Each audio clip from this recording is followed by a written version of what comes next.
Fala, povo, tudo bem? Diego aqui da Biblioteca Bruta. Semana passada eu mostrei para vocês o clássico 12 leituras obrigatórias para 2026. Naquele vídeo continha basicamente autores novos que eu quero conhecer, como por exemplo o Winslow, o Wilbur Smith, mas também tinha alguns gêneros que eu gosto muito, mas falo pouco aqui no canal, como por exemplo o Faroeste. Quero remediar essa situação. E isso não significa que não hajam outras leituras aqui no meu norte, né? Então no vídeo de hoje eu vou falar com vocês sobre leituras coletivas de outros canais que eu pretendo participar. Pretendo falar também sobre adaptações, livros que serão adaptados para filmes e séries. Também de leituras temáticas, como por exemplo o Mês do Horror. E ainda vou mostrar para vocês todas as séries em andamento aqui no canal, que eu quero ou finalizar ou no mínimo ler mais um livro neste ano, tá? Então teremos aí fantasia, ficção histórica, livros policiais, thrillers militares, ficção científica e muito mais. Fica aí comigo após a abertura.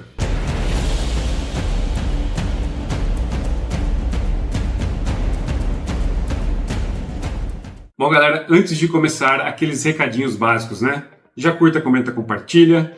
Já me segue aqui e no Instagram, @bibliotecabruta. Se for fazer alguma compra, compre pelo link aí da Amazon que está na descrição. E também sigam os canais parceiros, né? O Andrew do Arsenal Books, o Reives Lorenzoni e o Rodrigão 1002, tá certo? Bora pro vídeo. Vamos começar esse vídeo então falando de leituras coletivas, e a primeira que eu vou participar o ano que vem é uma leitura coletiva conjunta entre o Andrew do Arsenal Books e o Rodrigão 1002. Ambos vão ler nos meses de março e abril essa trilogia aqui, ó, de Musashi. São duas versões que tem disponível no mercado brasileiro. Tem essa daqui no box dividida em três, certo? 3 edições. E também tem uma versão dividida em duas. Elas têm a mesma tradução, mesma quantidade de páginas, só depende de como está distribuído, tá? Então aqui nós temos o primeiro volume que ficou definido como A Terra, a Água e o Fogo. O segundo volume ficou como O Céu e o Vento. E o terceiro volume, As Duas Forças e a Harmonia Final. Aqui então nós vamos ter a história de Musashi, essa figura real que existiu, né? Real que existiu é muito bom. E ele ficou muito famoso justamente por vencer diversas batalhas contra diversos espadachins famosos e às vezes não usando lá métodos tão tradicionais para isso, né? Então vamos conhecer a história desse cara que virou lenda, que virou inspiração para tanto anime que eu já assisti. Já li Vagabond, é o mesmo personagem do mangá Vagabond. Já assisti tanta outra coisa inspirada em samurais ou inspirados em Musashi. Estou muito empolgado para fazer essa leitura aqui com eles. Com certeza é algo que eu não vou falhar no ano que vem. Tá certo? Então esta é a primeira leitura coletiva. Tem bastante coisa nesse box aqui, ó. Depois tem um cadernetinho aqui explicando algumas coisas e também com algumas artes, tá certo? Artes originais lá japonesas. Então é isso. Essa é a primeira leitura coletiva que eu vou tentar fazer no ano que vem. O box ficou legal. Tem um cheirinho de IA, mas tá bonito. Tá bem legal. É isso. Recomendo para vocês essa versão. A outra tem uma capa toda preta, bonitona também. Recomendo essa versão aqui. Eu acho que deve ser mais confortável para fazer a leitura, tá certo, galera? Bora pro próximo. Além disso, esse livro aqui foi presentinho da minha digníssima. Presentinho de Natal em 2024. Olha só o recadinho dela para mim. Te amo, lindona. A próxima leitura coletiva é um thriller militar que, na verdade, é uma releitura para mim. Estou falando aqui, então, de O Dia do Chacal, do Frederick Forsyth. Caras, eu li isso daqui, acho que uns 8, 10 anos atrás. Lembro que eu gostei demais. É o primeiro livro do Frederick Forsyth que fez sucesso. A história aqui vai girar então da Organização Especial Secreta, é isso mesmo? Organização do Exército Secreto. É um exército aqui baseado na Argélia. A Argélia que na época estava dominado ainda pela França, estava buscando independência do domínio francês. Nós estamos falando aqui da década de 1960. E após diversas tentativas de matar o presidente francês, que eles acham que é a única alternativa para conseguir essa independência, né? Diversas tentativas que todas falharam. Eles decidem fazer uma nova, e para essa nova eles vão contratar um agente britânico para fazer essa tentativa de assassinato nessa operação que vai ficar conhecida como o Plano Chacal. Galera, é um livro que prima muito pelo detalhismo, de como as operações são feitas, de como as organizações operam, de como o próprio presidente legal tem seu sistema de defesa e tudo mais, né? Então eu lembro que eu gostei muito dessa leitura e o canal do Andrew, lá no Arsenal Books, está fazendo esse deep dive, né, dentro das leituras do Frederick Forsyth. O ano passado a gente leu Cobra, ele também conseguiu ler O Vingador, e agora ele propôs a leitura de O Dia de Chacal, que para mim, como disse, vai ser uma releitura que eu vou tentar participar mais lá para o meio do ano, se eu não me engano, em agosto, tá certo? Então tá aqui a segunda leitura coletiva, O Dia do Chacal. Essa pilha vai ficar alta, hein? E a próxima, digamos, leitura coletiva é um thriller policial que se chama Parque Gorky. Parque Gorky foi escrito por Martin Cruz Smith. Essa minha edição aqui é uma da Círculo do Livro, né? Que ela vinha com uma sobrecapa. Aqui tá só o livro, sem mais nada. E, galera, por que eu falo assim, mais ou menos, leitura coletiva? Porque esse daqui é um livro que tanto eu, o Andrew, o Rodrigão e o Raves temos em nossas bibliotecas aqui, em nossas estantes, né? Então a gente parou e pensou assim, uai, por que não fazer uma leitura conjunta? Não vai ser uma leitura coletiva, com os escritos, nem nada nesse sentido, mas a gente está combinando fazer nós quatro lermos o livro e talvez fazer uma resenha coletiva, ou fazer uma live combinando, falando sobre o livro, né? Ou fazer um vídeo de discussão, enfim. Aqui nós temos um detetive, o Arkady e o interessante dessa série é que ela vai se passar na Rússia comunista, na União Soviética, certo? E aqui, no caso, esse livro fez muito, muito sucesso na época. Então aqui a gente vai ter essa história que após o severo inverno russo, né, soviético no caso, 3 corpos foram encontrados num parque, o Parque Gorky, que fica bem próximo ali às principais instalações, os principais prédios do governo soviético, né, bem ali na Praça Vermelha, na Red Square. E de repente todo mundo fica, ô louco, como que esses 3 corpos foram parar aqui? Ah, detalhe, né? Esses 3 corpos só aparecem após o degelo de toda a nevasca que caiu durante o inverno. Então, quando que esses caras foram mortos? Como que esses corpos foram parar ali? Ali realmente é o local do crime? Quem fez tudo isso? E o Arkady então, é o nosso detetive que vai ficar encarregado dessa investigação. Só que lembrando, né, galera? Estamos falando da União Soviética, burocracia em 200%, o governo vigiando tudo, KGB vigiando tudo. Não sei nem se a KGB participa aqui dessa história, mas eu já estou supondo que sim. Então eu quero muito ver como o Arkady vai solucionar esse tipo de coisa, tá? Então, como eu falei, vai ser uma espécie de resenha coletiva ou debate coletivo entre os 4 canais, tá certo? Então tá aí, Parque Gorky. Ah, isso daqui gerou toda uma série de livros, se eu não me engano, são 9 livros no total, dos quais 5 ou 6 chegaram aqui no Brasil. Eu vou deixar a listinha toda aqui, tá? Bom, galera, vamos começar a falar então daqueles livros que eu quero ler por conta de adaptações, tá? O primeiro deles que eu vou trazer para vocês, porque provavelmente eu vou ler já em janeiro, é O Cavaleiro dos 7 Reinos, do George Martin. Eu tenho essa versão aqui em capa dura. Este livro aqui tem diversas edições aqui no Brasil, tá? E aqui então a gente vai ter a história do Dunk e do Egg. O Dunk, ele era cavalariço, né, de um cavaleiro importante, nobre, e quando esse cavaleiro morre, ele resolve assumir o lugar dele, né? Então aqui esse livro, na verdade, ele é composto por 3 contos. Contos? Não, novelas, porque cada conto tem umas 100 páginas. Deixa eu ver aqui. O conto 1 vai dar 11 a 133, e o conto 2 vai dar até 271, e aí começa o conto 3, que vai até 300 e pouquinho. Então são 3 noveletas, 3 novelas que nós temos aqui, contando a trajetória desses 2 personagens, que dá pra ver bem aqui na capa, né, quem eles são. E a série, pelo que eu entendi, cada temporada vai adaptar um desses contos, tá? Então eu quero ler pelo menos o primeiro agora em janeiro, porque a série estreia no dia 18 de janeiro. Então, só para situar vocês, galera, essa história aqui vai se passar 100 anos antes da história principal das Crônicas de Gelo e Fogo, né? Que começa aqui com a Guerra dos Tronos. Então, temos a Guerra dos Tronos, 100 anos antes, o Cavaleiro dos 100 Reinos, e 200 anos antes dessa história, nós temos Fogo e Sangue, tá? Então tá aqui, Fogo e Sangue, passa-se 200 anos, o Cavaleiro dos 7 Reinos, passa mais 100 anos, nós temos então as Crônicas de Gelo e Fogo. Tá certo? Então é essa a cronologia. Essa daqui é a primeira leitura que eu quero fazer por conta de adaptações. Bora pro próximo. A próxima leitura por conta de uma adaptação é uma ficção científica. Estou falando de um autor que eu já li, o Andy Weir e seu Devoradores de Estrelas, livro que vai virar filme com o Ryan Gosling agora em março de 2026, tá? Então é outra leitura que eu devo fazer agora no começo do ano. Faço a leitura, vejo o filme, trago a resenha.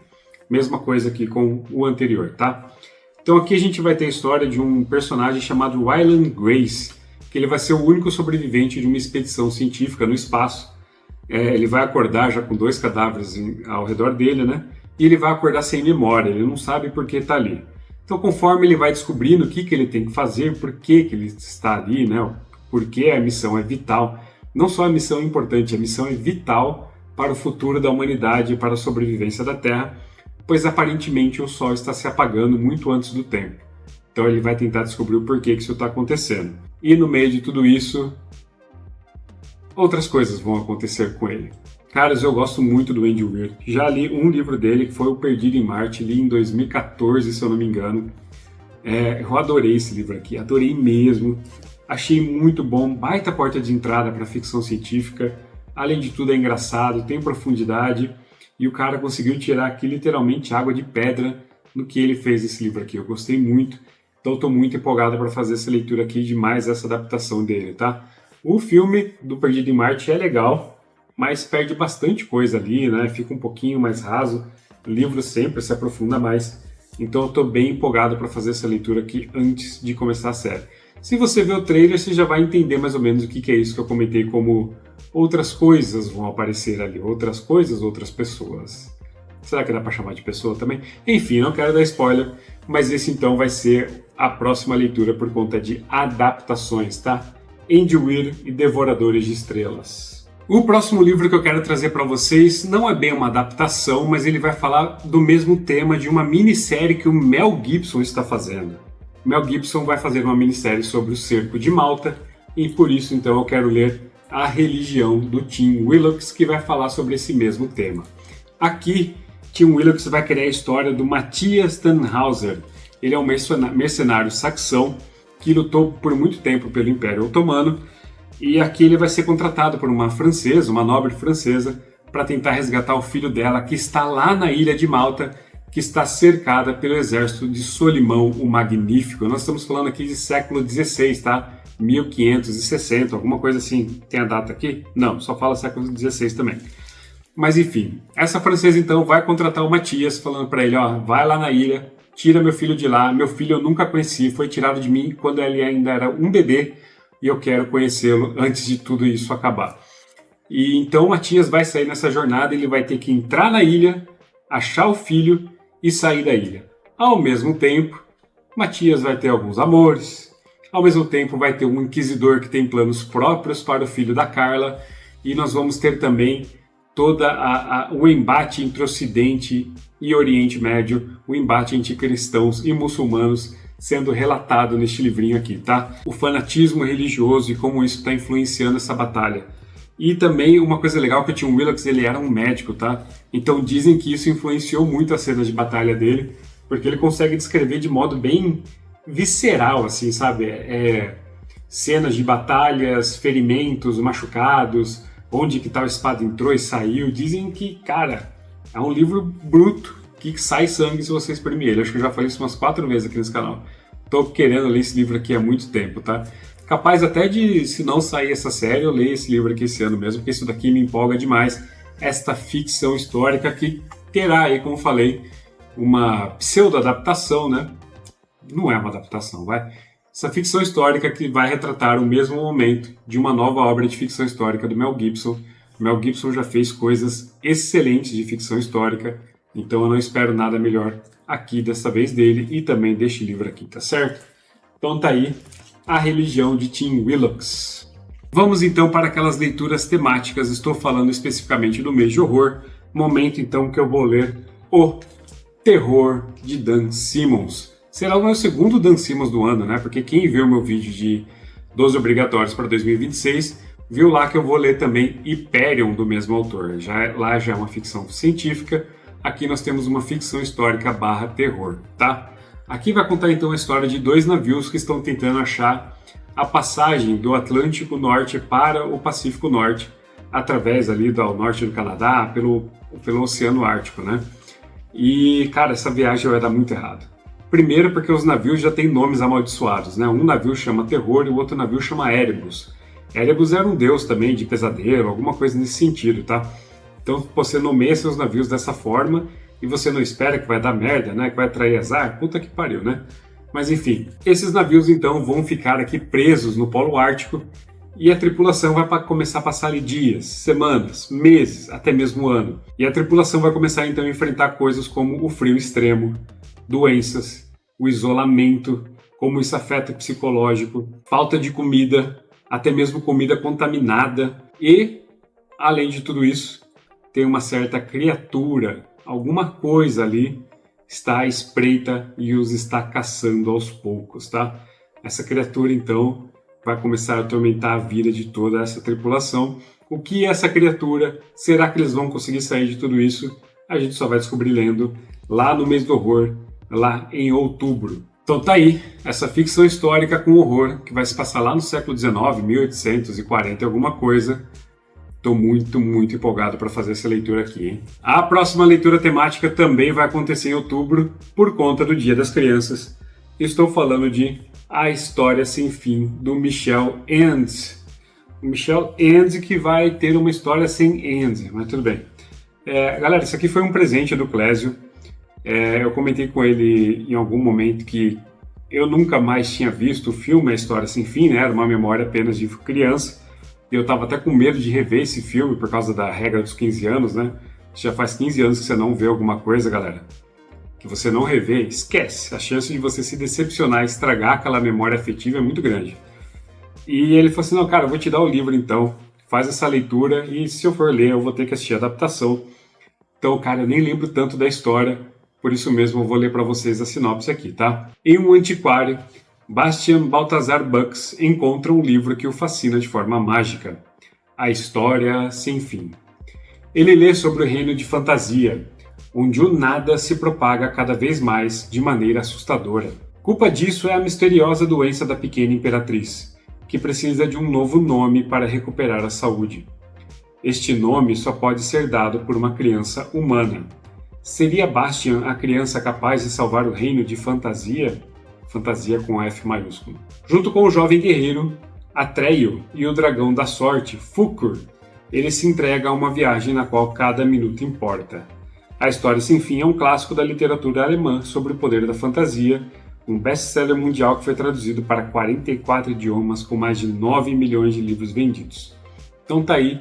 Essa vai ser a leitura de Dia das Crianças, a segunda leitura temática aqui do canal. Bom, galera, vamos iniciar então aquelas leituras de séries em andamento. E a primeira que eu quero falar com vocês, eu já mostrei na abertura do canal, estou falando de Mistborn, do Brandon Sanderson. Eu já li o primeiro volume no finzinho de 2023, gostei demais de conhecer a Vin e o Kelzer e todo esse mundo que ele criou aqui, desse sistema de magia, da alomância e tudo mais. E já passou tempo demais para eu fazer essa leitura aqui, tá? Eu ainda lembro bastante. Um dos motivos que eu não peguei esse livro aqui logo de imediato, ou demorei um pouquinho mais para pegar ele, é porque eu fiquei com a sensação que o livro 1, quando ele terminou, ele meio que se fechou, né? Quem já leu vai entender o que eu tô falando. Ele até tem nome de conclusão de série, né? O Império Final. E hoje em dia, na versão nova, é só Mistborn, né? Mas eu fiquei com essa sensação. Tem mistérios, né? O que é o poço, o que é isso, o que é aquilo. Tem bastante mistério ali, mas deu uma sensação de conclusão e eu não senti essa necessidade tão imediata de pegar o próximo livro, coisa que eu quero remediar agora em 2026, fazendo a leitura do segundo volume, mas não só do segundo volume. Quero também ler o terceiro, O Herói das Eras. Galera, não sei vocês, mas eu prefiro muito mais essas capas aqui que a Leia tinha lançado, com arte de Simonetti, se eu não me engano, né? Os 3 livros formam uma arte só, né? Muito bonita, uma arte toda continuada aqui. Essa arte nova que a Trama lançou, essa simplificada, meio infantilizada, eu não gostei nem um pouco. Então tá aí, Mistborn é uma das séries que eu quero concluir esse ano, tá? Já li o primeiro, eu quero de fato concluir essa série esse ano. A próxima série que eu quero concluir esse ano também me faltam 2 livros, mas aqui nós temos uma heptalogia. Estou falando da série The Witcher do Andrzej Sapkowski, sei lá. Me falta então o livro 6, A Torre da Andorinha, e me falta também a leitura do livro 7, A Senhora do Lago. Galera, apesar de já fazer aí 1 ano e meio, quase 2, desde a última vez que eu li o quinto volume, né, desculpa, eu lembro bastante da série, tá? Tenho minhas anotações, lembro bastante coisa, eu até já ouvi alguns trechos de audiobook para me lembrar de algumas coisinhas, então eu tô bem a par de tudo que está acontecendo aqui e eu quero concluir essa leitura o ano que vem. Eu também não sei vocês, mas eu prefiro muito mais essas capas aqui do que as capas de jogo. Também não gostei muito da capa nova para o livro novo que foi lançado agora, né? Mas essas daqui eu gosto bastante e é mais uma série que eu vou concluir esse ano. Para quem não sabe, The Witcher então vai contar a história de Geralt of Rivia. Geralt of Rivia, ele é um bruxo, ele é um Witcher. Nesse mundo aqui, eles passam por uns certos procedimentos mágicos, meio também científicos, eles tomam algumas poções, algumas coisas, e eles ganham umas certas habilidades, mas nem todo mundo sobrevive, tá? E só homens conseguem passar por esse tipo de provamento. Então, passando por tudo isso, eles são treinados, são isso e aquilo, e eles então passam a caçar monstros desse universo aqui, que é muito inspirado pela cultura polonesa, tá? E lógico, gerou a série de jogos The Witcher, que é extremamente famoso, e também gerou a série The Witcher com o Henry Cavill. A série começa bem, tá? A primeira temporada, eu até gostei, a segunda desanda de uma forma gigantesca, eu nem quis ver a terceira. O Henry Cavill também não gostou, caiu fora, agora tem aí um dos irmãos Hemsworth no lugar dele na quarta temporada, que foi um desastre. O que deu errado na série? Bom, galera, o livro, até mais ou menos ali onde eu li, o Geralt, ele é o principal personagem, tá? Então, do livro 1 até o livro 5, o Geralt, ele é o personagem principal. Mas já ali no quarto livro, e um pouquinho mais no quinto, e pelo que eu ouço falar no quinto e no sexto, a Ciri, que é uma personagem secundária, ela vai crescendo e no fim ela vira a personagem principal. O que eles fizeram na série? Na série eles pegaram não só o Geralt, mas a Ciri e ainda incluíram a Yennefer. A Yennefer é o principal romance amoroso aqui do Geralt e tudo mais. Eles deram protagonismo igual aos 3 personagens. Então aqui nós tínhamos 2 personagens que iam trocar o protagonismo, enquanto que na série ficaram 3 personagens com protagonismo igual. O Geralt, a Yennefer e a Ciri. E conforme a série foi andando, na segunda temporada, foi basicamente Yennefer e Ciri. E pra piorar, galera, muita coisa que o Geralt faz nos livros, eles passaram para personagens secundários, até mesmo terciários na série, saca? Não faz sentido nenhum. É como se eles odiassem o personagem do Geralt. Eu não entendo isso, saca? Não entendo o que eles quiseram fazer lá, além, pra mim, só passa na minha cabeça lacração. Só isso. É protagonismo feminino, é isso, aquilo. Então nós vamos tirar tudo do Geralt, vamos botar tudo na Ciri, ainda vamos inventar um monte de coisa para Yennefer. Ah, tem essa investigação aqui que o Geralt faz, a gente vai passar para esse mago aqui que ninguém se importa. Ah, tem essa outra coisa aqui que o Geralt faz, a gente vai passar para Yennefer, a gente vai passar para Ciri. Cara, ele foi totalmente desprovido de protagonismo na série.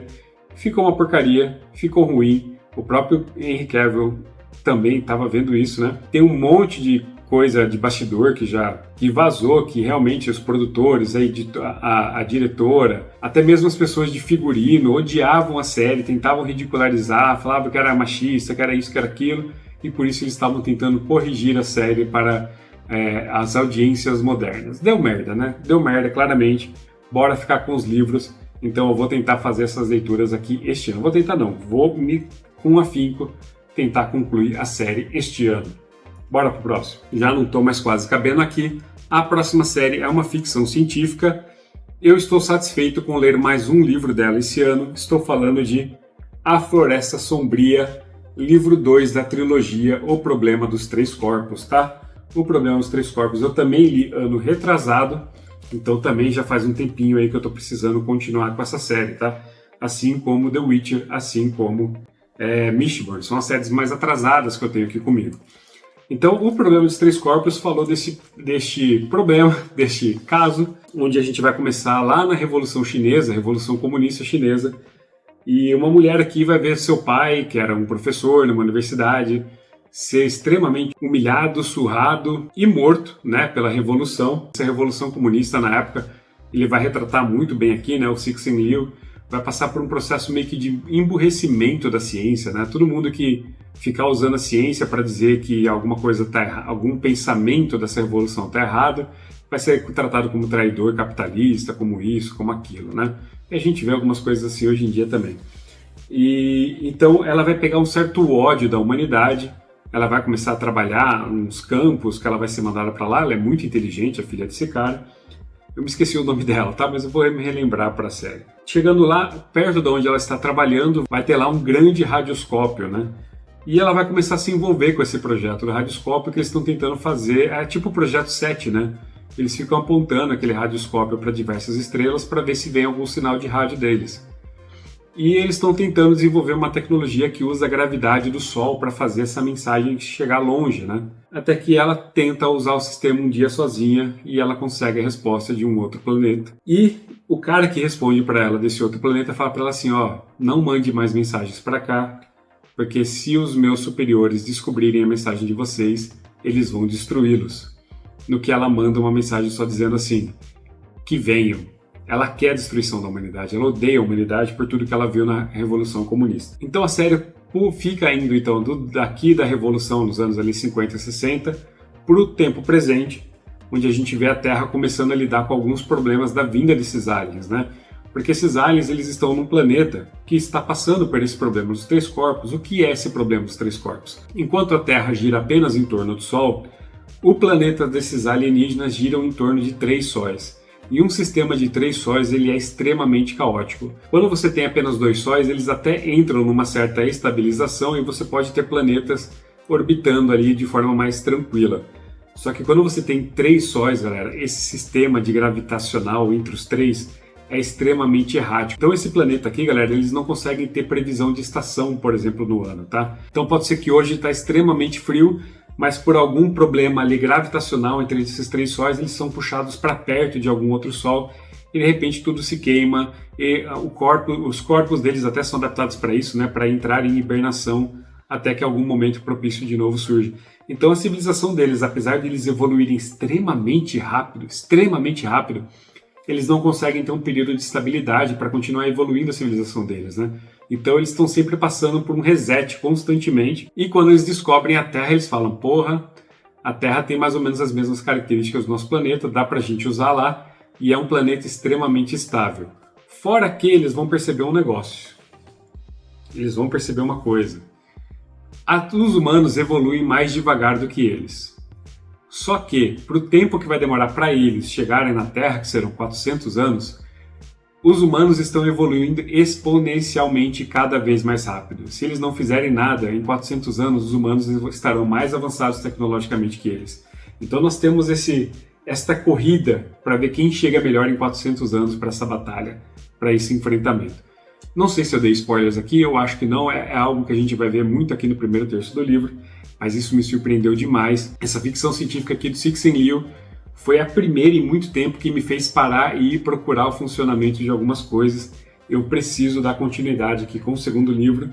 O terceiro livro é O Fim da Morte, mas eu me contento com a leitura apenas do segundo esse ano aqui, porque o primeiro, como eu falei, teve alguns momentos que foram um pouco complexos para mim, tá? Então, bora pro próximo. A próxima série em aberto é uma série que lançou este ano. Estou falando de A Sombra dos Deuses. O segundo volume provavelmente vai ficar como A Voracidade ou A Fome dos Deuses, que deve chegar esse ano. Deve não, né? A trama já anunciou que chega em 2026 e eu vou ler assim que sair este livro, tá? Uma fantasia com muito pegada de ficção histórica, onde nós vamos acompanhar 3 personagens, a Orca, a Elvar e o Varg. E aqui é muito inspirado em mitologia nórdica, tá, galera? Já tem resenha no canal. E a gente vai acompanhar esses 3 personagens vagando por este mundo aqui com objetivos diferentes. A Orca está tentando resgatar o seu filho. O Varg está tentando achar alguém que faça uma magia para descobrir quem matou a irmã dele. A Elvar, ela simplesmente quer fama de batalha, ela quer riquezas, ela quer ser lembrada em canções. Então nós temos essas 3 figuras com objetivos, essas 3 figuras muito diferentes, com objetivos muito diferentes, mas elas meio que começam a rumar para o mesmo lugar e elas vão acabar despertando ali algo mais profundo, algo mais primal, que são os deuses antigos, né?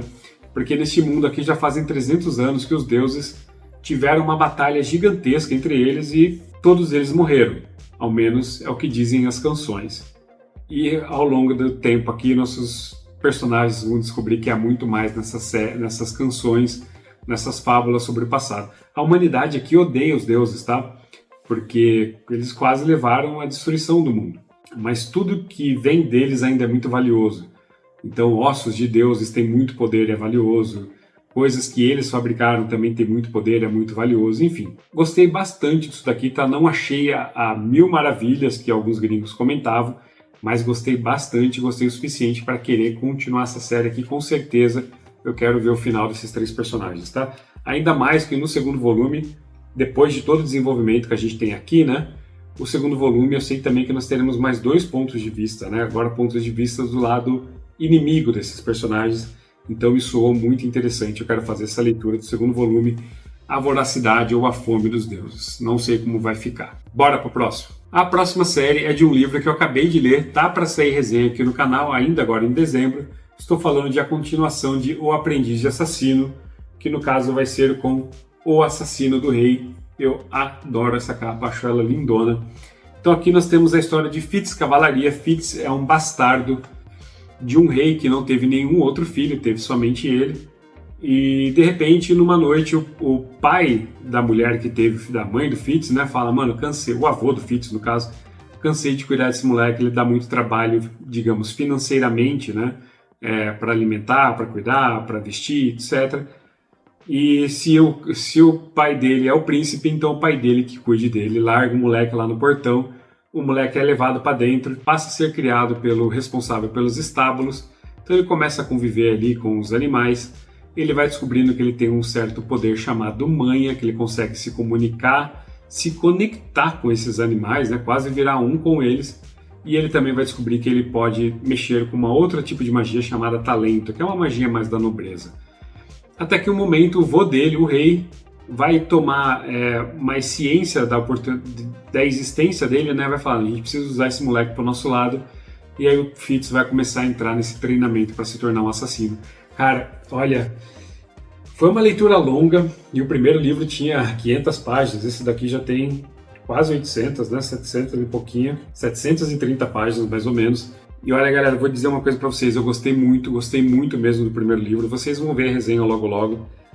A leitura, a escrita da Robin Hobb é um deleite, é lenta, é cadenciada, é um pouquinho mais floreada, um pouquinho mais descritiva, mas o tanto de metáforas que ela faz, o jeito, as palavras que ela escolhe, puta que pariu, que leitura gostosa de se fazer, galera, que leitura gostosa de se fazer.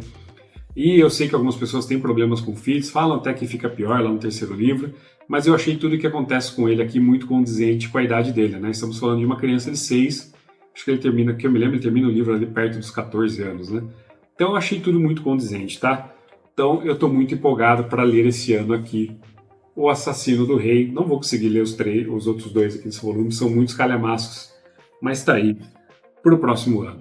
Bora pro próximo. O próximo livro também já tem resenha no canal, é a continuação de Prince of Thorns, e eu quero ler então King of Thorns. Aqui nós vamos acompanhar o jovem Iorg, que ao contrário do Fitz, eu tive muito problema já com o personagem no primeiro volume, com a idade dele, né? Porque ele é muito fodão, ele é muito inteligente, e a gente está falando de um personagem de 10 a 14 anos. Então, por muito tempo eu não comprei o que ele fazia, mas a história me interessou bastante. Outra diferença é que enquanto aqui a gente tem essa escrita maravilhosa da Robin Hobb, aqui nós temos algo mais corrido, né? Mas é o primeiro livro do autor, e dizem que muita coisa melhora aqui no segundo. Aqui o Iorg também já vai estar com 19, 20 anos, então esse problema da idade para mim eu acho que vai se corrigir. Então estou empolgado para fazer essa leitura aqui, confiram minha resenha. Dizem que é um livro pesado, isso aqui eu não achei pesado, porque tem situações pesadas, mas elas não são exatamente descritivas, né? Mas eu gostei do conceito de mundo que o Mark Lawrence criou aqui, pois nós temos a nossa Terra num futuro distópico, após aí uma guerra nuclear, meio que regrediu para uma civilização medieval, mas tem muitos resquícios das nossas tecnologias aqui, tá? Sejam termos, sejam as estradas, sejam o nosso aço, sejam algumas outras tecnologias. E também essa guerra, essa destruição nuclear afetou muito algumas civilizações, algumas raças, alguns animais.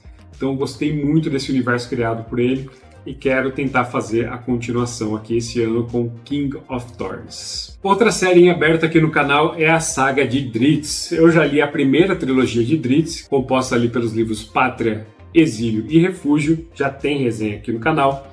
E eu quero ver se o ano que vem eu leio o próximo arco de histórias, que é composto por O Fragmento de Cristal, Rios de Prata e aqui então A Joia de Halfling. Essa trilogia aqui, na verdade, foi a primeira escrita para o personagem Drizzt, tá? E como o Drizzt fez muito sucesso, aí ele volta e escreve aquela trilogia de início do personagem ali, com os livros que eu falei para vocês, tá? Então eu quero fazer essa leitura aqui esse ano, não sei se vai dar tempo. Como vocês estão vendo, tem muita coisa aqui. Mas o legal do Drizzt é isso, é que ele tem arcos de história que podem mais ou menos ser lidos separadamente. Lógico que é muito mais legal você ler na ordem de publicação, mas vocês têm esses dois pontos de entrada. Podem entrar por aqui ou podem entrar pela trilogia anterior. Drizzt é um Drow que vive no subterrâneo, uma sociedade matriarcal extremamente brutal com o sexo masculino, uma sociedade que não se dá, uma raça que não consegue se dar muito bem à luz do sol, mas o Drizzt vai começar a se adaptar no fim do terceiro livro. E o Drizzt vai meio que se rebelar com aquela sociedade ali, que ela é muito maléfica, ela é muito traiçoeira. Eles veneram uma deusa aranha chamada Lolth, que parabeniza aqueles que dá punhalada nas costas dos outros para subir no ranking das famílias, no ranking das casas, enfim. Eu gostei bastante da primeira história, mas gostei mais ainda quando o Drizzt saiu daquele subterrâneo e foi começar a viver no mundo exterior, e eu quero muito ver como vai continuar as aventuras dele aqui, neste universo, nessa série, né, de livros baseado no universo de Dungeons and Dragons, tá? São livros rapidíssimos de ler, curtos e muito rápidos de ler, que eu quero ver se eu consigo dar essa continuidade. Essas pilhas estão ficando grandes, e vale lembrar aqui, se eu já não falei, galera, isso aqui não é leitura obrigatória para mim, tá? Isso aqui são pretensões. Lógico que eu não vou conseguir ler tudo isso daqui o ano que vem. Eu só tô fazendo uma brincadeira aqui com vocês e demonstrando algumas vontades e séries em aberto, tá certo? Bora pro próximo. Galera, oi! Durante a edição do vídeo eu percebi que eu deixei 3 coisas aqui de fora, que são coisas meio óbvias que talvez venham me perguntar. A primeira delas eu esqueci de colocar na lista, não sei como, a continuação do Elric.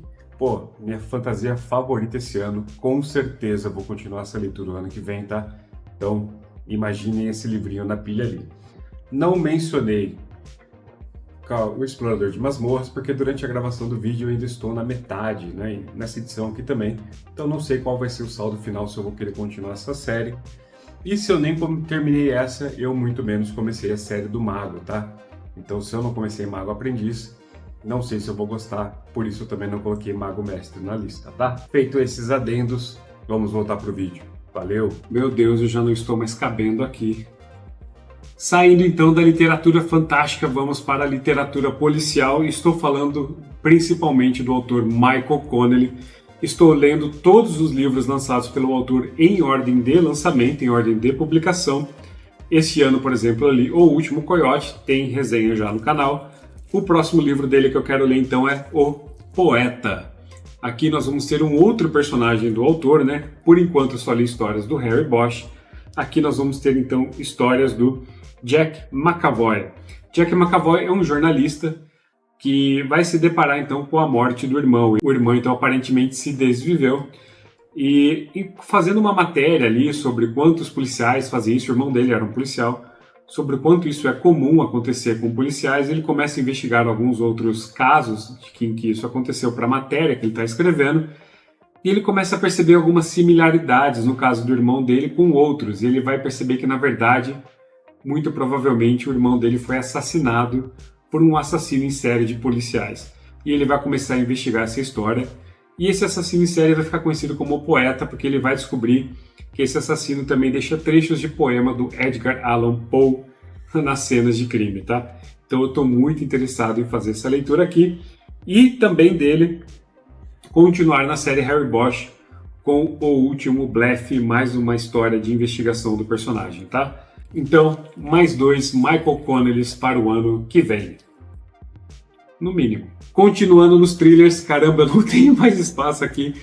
Eu vou ler então ano que vem também. Vou continuar a leitura de um personagem que eu gosto muito, que é o Jack Reacher. Vamos continuar então com o livro número 4, Caçada às Cegas. E também o livro número 5, Miragem em Chamas. Jack Reacher tem adaptação aí para TV, Harry Bosch também tem, tá? Diversos personagens do Michael Connelly também tem. Vejam o meu guia Michael Connelly que eu lancei recentemente no canal, vão lá dar uma conferida. Jack Reacher ele é um ex-policial militar, cara bruto, grande, muito bom na porrada, muito inteligente, e ele fica perambulando pelos Estados Unidos e resolvendo casos, resolvendo problemas, alguns que envolvem ele pessoalmente, outros são problemas de outras pessoas, né? Então aqui a gente vai ter mais duas dessas histórias do personagem. Aqui em Caçada Cega nós temos a seguinte história. Duas ex-oficiais do exército são encontradas mortas em suas casas, imersas em banheiras cheias de tinta verde. Aparentemente, seu assassino é um militar das Forças Armadas. Alguém inteligente, frio e calculista, e à prova de falhas. Alguém com contas a acertar, alguém igual a Jack Reacher. Então parece interessantíssima essa história aqui. Já que em Miragem em Chamas, o Jack Reacher está aqui caminhando por uma estrada ali já mais perto dos desertos dos Estados Unidos, até que uma mulher vai oferecer carona para ele. Uma mulher bonita, num Cadillac e tudo mais, né?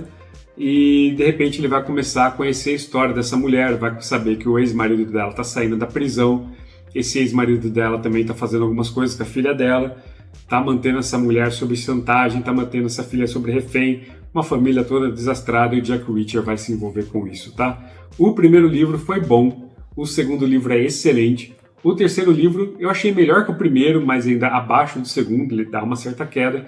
Eu também já li o sétimo livro, que é o Acerto de Contas, li por causa da terceira temporada da série da Prime Video, né? Tô devendo resenha aqui no canal. E agora eu quero ler então o quarto e o quinto. Seria excelente se eu conseguisse ler também o sexto volume, que é o Serviço Secreto, que aí eu teria lido Jack Reacher 1 a 7 de forma cronológica certinha, né? Mas me darei satisfeito com apenas esses dois aqui. Então, teremos também Jack Reacher no ano que vem. Vamos agora para os thrillers militares. Estou falando de outro personagem que já tem resenha aqui no canal. Estou falando de Sean Dillon, criação do Jack Higgins, com o livro 2, Cabo do Trovão, e o livro 3, Terreno Minado. Galera, o Sean Dillon, ele era um agente terrorista do IRA, no primeiro livro principalmente, e aí ele passa a trabalhar para agências britânicas de investigação e espionagem, tá?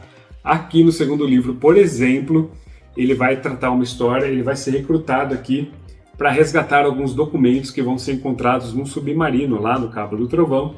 Esse submarino pertencia ao exército nazista. E quando esse submarino é resgatado, eles vão descobrir que esses documentos tratavam ali de uma certa rendição da coroa britânica ao nazismo, onde o atual rei da Inglaterra concordava a se submeter a Hitler e fazer o império e fazer da Inglaterra parte dos nazistas, né? Então ele permaneceria ali como rei, mas se submeteria ao nazismo. E lógico que esse tipo de documento não pode vir à tona, e então, mas ao mesmo tempo o governo britânico não pode se envolver muito nesse resgate desses documentos, então ele vai chamar Sean Dillon para ir atrás disso tudo. Já aqui em Terreno Minado nós vamos ter uma trama mais ou menos parecida aqui, tá? Também com documentos antigos, só que aqui vai envolver Hong Kong. A história vai se passar ali, acho que 96, 97, não tem sinopse aqui, tá, galera? E aqui um avião vai cair e na queda desse avião então vai ter documentos que Mao Tse Tung assinou, dando Hong Kong ao Império Britânico por 100 anos, tá? E a gente sabe que Hong Kong voltou para a China ali no fim da década de 90. Então esses documentos, dependendo na mão de quem cair, né, pode fazer com que Hong Kong permaneça nas mãos da Inglaterra por mais aí 50 e poucos anos, mas também pode gerar uma grande guerra entre esses países, tá? E Sean Dillon vai novamente tentar recuperar esses documentos. Então tá aí, mais 2 Sean Dillon pro ano que vem. O volume 1, que é o Olho da Tempestade, já tem resenha aqui no canal. E por fim, última série em andamento, mais um thriller militar. Dessa vez estou falando do grandíssimo Tom Clancy. E este ano eu quero tentar ler mais 2, um por semestre. Então o primeiro seria O Cardeal do Kremlin. E o segundo livro é Perigo Real e Imediato, que como vocês podem ver pela carinha do Harrison Ford, teve adaptação com ele para o cinema, tá certo?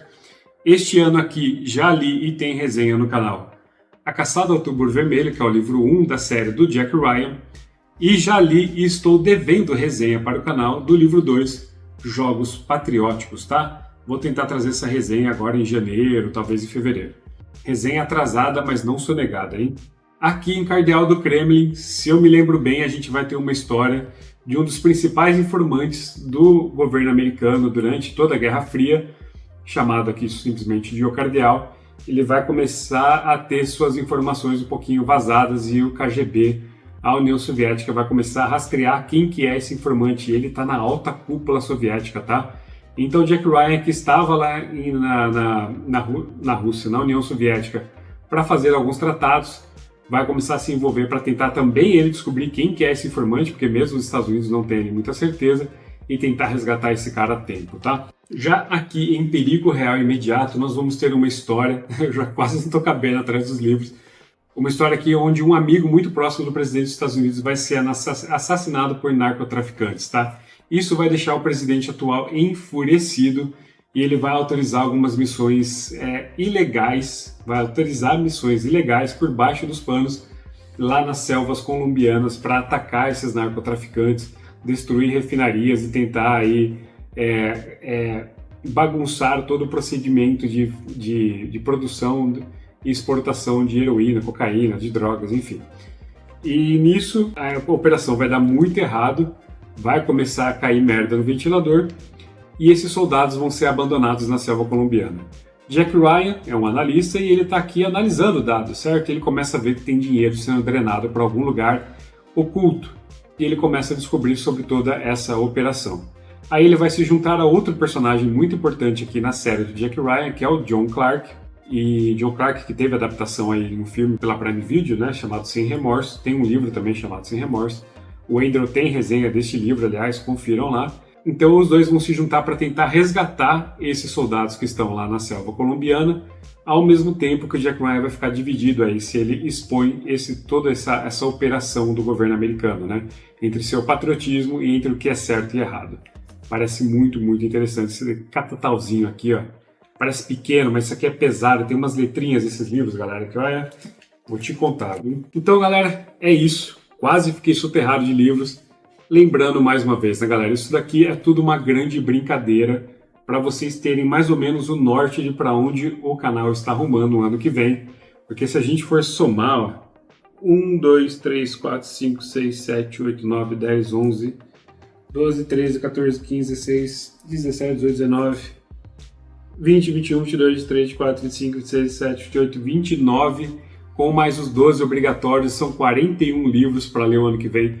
Eu não vou conseguir ler tudo isso, tá? Minha média de leitura é de 2 a 3 livros por mês, dependendo do tamanho do livro, dependendo da correria. Para eu conseguir ler tudo isso daqui, eu teria que ler 3 a 4 por mês. Então assim, fora que, né, galera? Sempre tem aquelas coisas. Tem alguns lançamentos que me interessam muito ano que vem. Por exemplo, Entre Dois Fogos. A Aleph acabou de anunciar A Espada de Kaigen e Os Demônios, do Joe Abercrombie. Então todas essas leituras me interessam. Pode ser que alguma outra adaptação para cinema, para série surja e me dê vontade de ler. Pode ser que, sei lá, eu tô lendo aqui O Assassino do Rei e falo, não, eu preciso ler o terceiro agora. Ah, eu quero ler mais algum livro do Bosch. Ah, eu quero... Pô, gostei muito aqui da Floresta Sombria, quero ler o terceiro livro. Enfim, muita coisa pode acontecer, por isso que só aqueles lá são os obrigatórios. Esses daqui é só para vocês terem uma noção do que está em aberto e que muito provavelmente vai surgir no canal aqui em algum momento, seja em 2026, seja em 2027. Mas é isso, espero que vocês tenham gostado dessa brincadeira. É leitura pra caramba, eu tenho 100% de certeza que eu não vou conseguir cumprir tudo isso, tá? Então é isso, espero que vocês tenham curtido. O próximo vídeo do canal é um vídeo falando sobre os lançamentos que nós tivemos aí anunciados para o próximo ano e algumas coisas até que já saíram no finzinho de 2025, tá? Então vou fazer um catadão ali de anúncios e lançamentos e falar para vocês, lembrando que são coisas que me interessam. Ah, Diego, por que você não falou de livro X? Se eu não falei de livro X é porque não me interessa. Ou eu nem sabia que ia lançar. Enfim, vocês vão descobrir comentando e eu respondendo vocês. Enfim, curta, comenta, compartilha. Me segue aqui no Instagram, @bibliotecabruta. E logo eu vou começar a divulgar aqui o grupo do WhatsApp lá no canal. Eu me mudo agora nos dias 22 e 23. E assim que eu me terminar ali com a mudança, eu vou abrir esse grupo, tá certo? Até a próxima e valeu!